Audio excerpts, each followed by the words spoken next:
there are certain traditions. You're born in the Brahmin family, then you're a priest, scholar, that kind of thing. If you're a Vaishnava, but some people see that not as solid, but more as a temperament. If you have a temperament of that, you move into that. But that's a big contention in India itself, and Hinduism is struggling with that. Anything else, Rob? Any other questions? I got one, but I'm going to open up to it. What other questions come to mind when you listen to Mr. Wagner? What questions? So in class, we talked about 4 of the major yogas in Hinduism. Can you repeat the questions too, sir? I will. Do you identify with any one of those?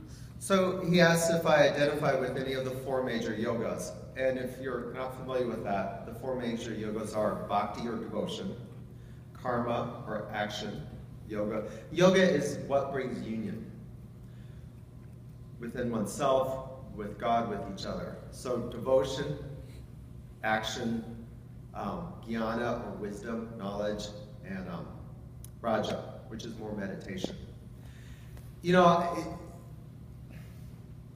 anybody will practice any of, it's not like you practice only one. Like for instance, Catholicism would be karma yoga, service. That's what karma yoga is about, service and working non-selfishly for other people. So that, and devotion, there's a lot of devotion within the Catholic Church, but you won't delink the two. You would have service and devotion work together. So, me personally, I'm definitely love meditation. So that'd be Raja Yoga. I love Jnana Yoga, or questioning. Questioning what you believe, questioning who you are. Trying to find out who is this? Who is seen through my eyes? Is it my thoughts? Is it my body? Is it my beliefs? Who is actually doing that? So I like them all, personally. I connect to them all. They all have different practices, and I've done all of them. Well, not all the practices, but I've done some practices within all of those systems. I don't know if that answers your question.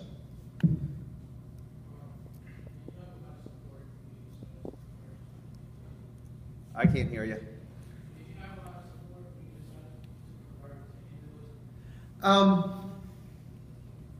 Yeah, my parents were very open.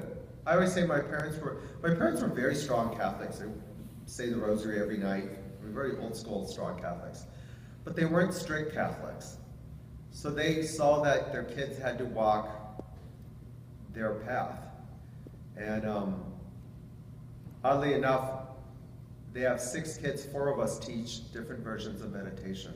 And one of them teaches centering prayer, which is a kind of a Catholic version of meditation.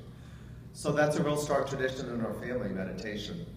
And to say that I converted to Hinduism, there wasn't any one time. It's like you don't kind of convert to Hinduism. There are some schools within Hinduism where you get initiated and you get a name and all that, that's that. But you can kind of slide into Hinduism. It's not necessarily a black and white line there. It's just a system of thoughts and practices, but it's not a you're in, you're out. Do you have a most powerful experience in your faith life? Have I? Yeah. Ask it again in another way. So do you have an experience of mysticism? Oh, okay. Yeah.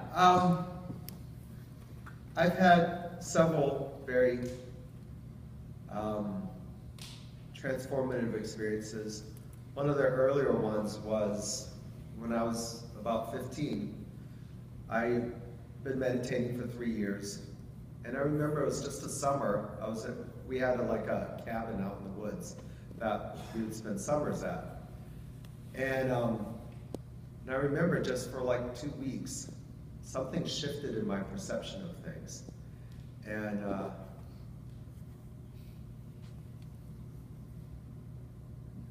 it's hard to put into words, and when I say it, it's gonna sound hokey. but it was like the air was filled with, I was like swimming in an ocean of love.